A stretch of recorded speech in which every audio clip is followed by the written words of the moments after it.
ਜੀ, ਜੀ। ਤੇ ਆਪਾਂ ਅਗਲੀ ਖਬਰ ਦਾ ਰੁਖ ਕਰੀਏ ਸ਼ਰਮਾ ਜੀ, ਤੇ ਗੱਲ ਕਰੀਏ ਦਿੱਲੀ ਦੇ ਵਿੱਚ ਨਕਲੀ ਮੀਂਹ ਵਰ੍ਹਾ ਕੇ ਕਹਿੰਦੇ ਸਰਕਾਰਾਂ ਹੁਣ ਘਟਾਉਣਗੀਆਂ ਪ੍ਰਦੂਸ਼ਣ।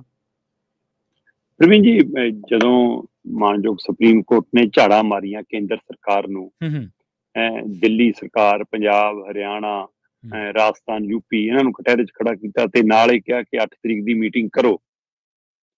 ਸੋ ਜਿਹੜੀ ਉਹ 8 ਤਰੀਕ ਜੀ, ਵਾਲੀ ਮੀਟਿੰਗ ਹੋਈ ਕੱਲ੍ਹ, ਜੀ।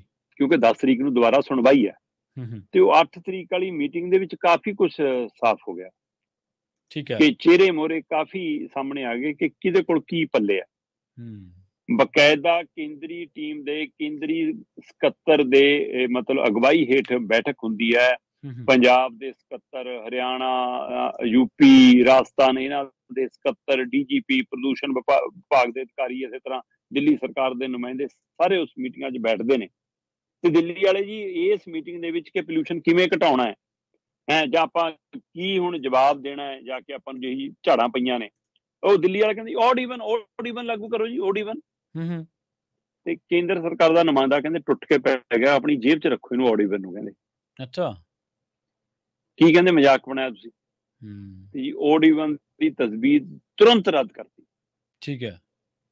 ਤੇ ਉੱਥੇ ਪੰਜਾਬ ਸਰਕਾਰ ਦੇ ਨੁਮਾਇੰਦਿਆਂ ਵੱਲੋਂ ਬਕਾਇਦਾ ਤੌਰ ਤੇ ਐਮਐਸਪੀ ਦਾ ਮੁੱਦਾ ਉਠਾਇਆ ਗਿਆ ਜੀ। ਕਿ ਤੁਸੀਂ ਬਦਲਮੀਆਂ ਫਸਲਾਂ ਤੇ ਐਮਐਸਪੀ ਦਿਓ ਤੇ ਝੋਨਾ ਬੀਜਣਾ ਬੰਦ ਹੋ ਜਾਊਗਾ। ਹੂੰ। ਤੇ ਇਹਦੇ ਤੇ ਕੇਂਦਰ ਨੇ ਕਿਹਾ ਕਿ ਜੀ ਠੀਕ ਹੈ ਤੁਹਾਡਾ, ਅਸੀਂ ਕੇਂਦਰ ਦੇ ਨੁਮਾਇੰਦਿਆਂ ਨੇ ਕਿਹਾ ਕਿ ਅਸੀਂ ਤੁਹਾਡਾ ਸਰਕਾਰ ਤੱਕ ਸੁਨੇਹਾ ਪਹੁੰਚਦਾ। ਵੈਸੇ ਸੁਨੇਹਾ ਪਹਿਲਾਂ ਬਹੁਤ ਪਹੁੰਚਿਆ ਵਾ ਪ੍ਰਵੀਨ ਜੀ, ਹੂੰ, ਹੂੰ। ਇਹ ਕਿਹੜੀ ਨਵੀਂ ਇਕੱਲੇ ਪਤਾ ਲੱਗੀ ਹੈ ਗੱਲ ਉਹਨਾਂ ਨੂੰ ਕਿ ਹਾਂ ਏਦਾਂ ਕਰਨਾ, ਜਦੋਂ ਹੂੰ। ਕਰਨ ਦੀ ਨੀਤ ਹੀ ਨਹੀਂ ਗਈ। ਜੀ, ਜੀ। ਪਰ ਇਸ ਦੇ ਦਿਵਾਲੇ ਫਿਰ ਮਸਲਾ ਆਇਆ ਕਿ ਕਰਨਾ ਕੀ ਹੈ, ਫਿਰ ਪ੍ਰਦੂਸ਼ਣ ਹੂੰ। ਕਿਵੇਂ ਘਟੇ ਤੁਰੰਤ। ਤੇ ਉਹਦੇ ਵਿੱਚੋਂ ਤਜਵੀਜ਼ ਆਈ ਕਿ ਨਕਲੀ ਮੀਂਹ ਪਵਾ ਲਓ ਜੀ, ਕਿ ਬਾਰ-ਬਾਰ ਵਿਗਿਆਨੀ ਇਹੀ ਕਹਿ ਰਹੇ ਨੇ ਕਿ ਇੱਕ ਤੇ ਮੀਂਹ ਘੱਟ ਪਿਆ, ਉਹਦਾ ਇੱਕ ਕਾਰਨ ਹੈ। ਹੂੰ। ਜੀ। ਤੇ ਕਹਿੰਦੇ ਫਿਰ ਨਕਲੀ ਮੀਂਹ ਪਵਾ ਲਓ। ਨਕਲੀ ਮੀਂਹ ਪਵਾਉਣ ਦੇ ਲਈ ਫਿਰ ਕਹਿੰਦੇ ਜੀ ਆਈਆਈਟੀ ਕਾਨਪੁਰ ਨਾਲ ਗੱਲ ਕੀਤੀ ਗਈ, ਠੀਕ ਹੈ ਜੀ। ਤੇ ਕਾਨਪੁਰ ਵਾਲਿਆਂ ਨੂੰ ਕਹਿੰਦੇ ਜੀ ਕੱਲ ਪਰਸੋਂ ਨੂੰ ਮੀਂਹ ਪਾ ਦਿਓ ਨਕਲੀ। ਹੂੰ। ਉਹ ਕਹਿੰਦੇ ਦੱਸ ਇਹ ਟੂਟੀ ਦਾ ਉਹ ਖੋਲਣਾ ਹੈ, ਬਾਲ ਖੋਲਿਆ ਤੇ ਮੀਂਹ ਪੈਣ ਲੱਗ ਗਿਆ। ਹੂੰ, ਹੂੰ। ਇਹਦੇ ਲਈ ਕੋਈ ਸਿਸਟਮ ਬਣਾਉਣਾ, ਤੈਅ ਕਰਨਾ ਕਿੱਥੇ ਪਾਉਣਾ, ਕਿੰਨਾ ਪਾਣੀ, ਕਿਵੇਂ ਕਰਨਾ। ਹੂੰ। ਕਹਿੰਦੇ ਉਹਦਾ ਇੱਕ ਟਾਈਮ ਲੱਗਦਾ। ਕਹਿੰਦੇ ਜੀ ਫਿਰ ਐਂ ਕਰੋ, ਚਲੋ ਦੀਵਾਲੀ ਤੋਂ ਪਹਿਲਾਂ ਕਰ ਲਓ 2-3 ਦਿਨਾਂ ਤੱਕ। ਉਹ ਕਹਿੰਦੇ ਐ ਨਹੀਂ ਹੁੰਦਾ, 20 ਤਰੀਕ ਤੋਂ ਪਹਿਲਾਂ ਕੁਝ ਨਹੀਂ ਹੋ ਸਕਦਾ। ਜੀ। ਘੱਟੋ ਘੱਟ ਹਫ਼ਤਾ ਚਾਹੀਦਾ ਹੈ ਸਾਰੇ ਲਈ। ਇਹ ਠੀਕ ਹੈ। ਤਕਨੀਕੀ ਕੰਮ ਨੇ, ਇਹ ਲੀਡਰਾਂ ਦੇ ਬਿਆਨ ਨਹੀਂ ਗੇ। ਜੀ। ਸੋ ਉਹ ਤੋਂ ਬਾਅਦ ਕਹਿੰਦੇ ਠੀਕ ਹੈ ਜੀ, ਫਿਰ ਵੀ ਕੋਸ਼ਿਸ਼ ਕਰਿਓ ਜਿੰਨਾ ਛੇਤੀ ਹੋ ਜਾਵੇ। ਸੋ ਹੁਣ ਲਗਭਗ ਇਹ ਤੈਅ ਕੀਤਾ ਜਾ ਰਿਹਾ ਹੈ ਕਿ ਕਿਉਂ ਨਾ ਇਹਦੇ ਬਦਲਵੇਂ ਹੱਲ ਲਈ ਅਸੀਂ ਨਕਲੀ ਮੀਂਹ ਵੱਲ ਜਾਈਏ। ਪਰ ਕੀ ਨਕਲੀ ਮੀਂਹ ਚਿਰਜੀਵੀ ਹੱਲ ਹੈ ਇਸ ਸਮੱਸਿਆ ਦਾ? ਹੂੰ। ਸਵਾਲ ਤਾਂ ਇਹ ਹੈ ਜੀ, ਜੀ। ਕਿ ਸਰਕਾਰਾਂ ਟੈਂਪਰੇਰੀ ਹੀਲੇ ਵਸੀਲੇ ਕਿਉਂ ਲੱਭਦੀਆਂ ਨੇ।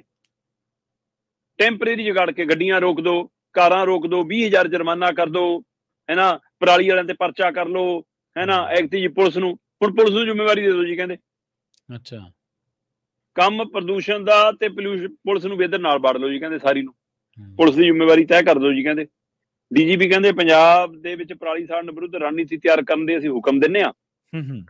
ਤੇ ਅਮਨ ਕਾਨੂੰਨ ਦੀ ਸਮੀਖਿਆ ਦੀ ਬੈਠਕ ਦੇ ਵਿੱਚ ਇਹ ਹਵਾਲਾ ਵੀ ਦਿੱਤਾ ਕਿ ਪੁਲਿਸ ਲਾਓ ਜੀ, ਨੋਡਲ ਅਫਸਰ ਨਿਯੁਕਤ ਕਰੋ ਜੀ। ਸੋ ਇਹ ਸਾਰੇ ਬਹਾਨੇ ਟੈਂਪਰੇਰੀ ਜਗਾੜ ਵੱਲ, ਕੇਂਦਰ ਦਾ ਵੀ, ਸੂਬਿਆਂ ਦਾ ਵੀ, ਪਰਮਾਨੈਂਟ ਹੱਲ ਵੱਲ, ਆਪਣਾ ਪੋਲਿਊਸ਼ਨ ਘਟਾਉਣ ਲਈ, ਉਤੇ ਕੰਟਰੋਲ ਕਰਨ ਲਈ, ਜਿਹਦੇ ਕਾਰਨ ਪੋਲਿਊਸ਼ਨ ਹੁੰਦਾ ਹੈ ਉਸ ਸਮੱਸਿਆ ਨੂੰ ਜੜ ਤੋਂ ਖਤਮ ਕਰਨ ਲਈ ਉਹਦਾ ਹੱਲ ਲੱਭਣ ਵੱਲ ਕੋਈ ਤਜਵੀਜ਼ ਕੱਲ ਦੀ ਬੈਠਕ 'ਚ ਵੀ ਨਹੀਂ ਆਈ। ਸੋ ਹੁਣ ਇਹ ਸੁਪਰੀਮ ਕੋਰਟ ਕੋਲ ਕੀ ਲੈ ਕੇ ਜਾਣਗੇ ਦਸਤਾਵੇਜ਼ ਦੇਖਣ ਰਹੇਗਾ ਕਿ ਇਹ ਨਕਲੀ ਮੀਂਹ ਵਾਲਾ ਹੀ ਫਾਰਮੂਲਾ ਚੱਲਣਾ ਜਾਂ ਕੁਝ ਹੋਰ ਵੀ ਹੈ, ਇਹ ਦੇਖਣ ਵਾਲੀ ਗੱਲ ਹੋਗੀ। ਪਰ 20 ਤਰੀਕ ਤੱਕ ਸੰਭਾਵਨਾ ਹੈ ਕਿ ਦਿੱਲੀ 'ਚ ਜੇਕਰ ਨਕਲੀ ਮੀਂਹ ਪੈਂਦਾ ਨਜ਼ਰ ਆਵੇ ਤਾਂ ਉਹ ਇਸ ਬੈਠਕ 'ਚੋਂ ਨਿਕਲਿਆ ਟੈਂਪਰੇਰੀ ਹੱਲ ਦੇ ਵਿੱਚੋਂ ਇੱਕ ਹੋਏ। ਜੀ, ਜੀ।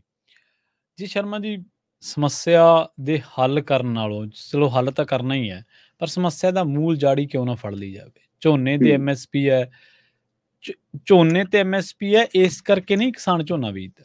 ਉਹਦੇ ਤੇ ਕਾਨੂੰਨੀ ਖਰੀਦ ਹੈ, ਉਹਦੇ ਤੇ ਚੱਕਣ ਦੀ ਗਾਰੰਟੀ ਹੈ ਕਾਨੂੰਨੀ। ਹਾਂ, ਐਮਐਸਪੀ ਦਾ 30-32 ਚੀਜ਼ਾਂ ਤੇ 30-32 ਚੀਜ਼ਾਂ ਤੇ ਹੈ। ਬਿਲਕੁਲ, ਇਹ ਸਵਾਲ ਨੁਕਤਾ ਸਾਹਮਣ ਐਮਐਸਪੀ ਤੇ ਵਾਲਾ। ਨਹੀਂ, ਸਵਾਲ ਖਰੀਦ ਦੀ ਗਾਰੰਟੀ ਤੇ ਹਾਂਜੀ, ਹੈ। ਬਿਲਕੁਲ। ਆਪਾਂ ਅਕਸਰ ਹੀ ਜਿਹੜੇ ਸਾਡੇ ਕਈ ਵਿਸ਼ਲੇਸ਼ਕ ਨੇ ਉਹ ਕਹਿੰਦੇ ਨੇ ਕਿ ਐਮਐਸਪੀ ਹੋਰ ਚੀਜ਼ਾਂ ਤੇ ਉਹ ਬੀਜ ਲਓ।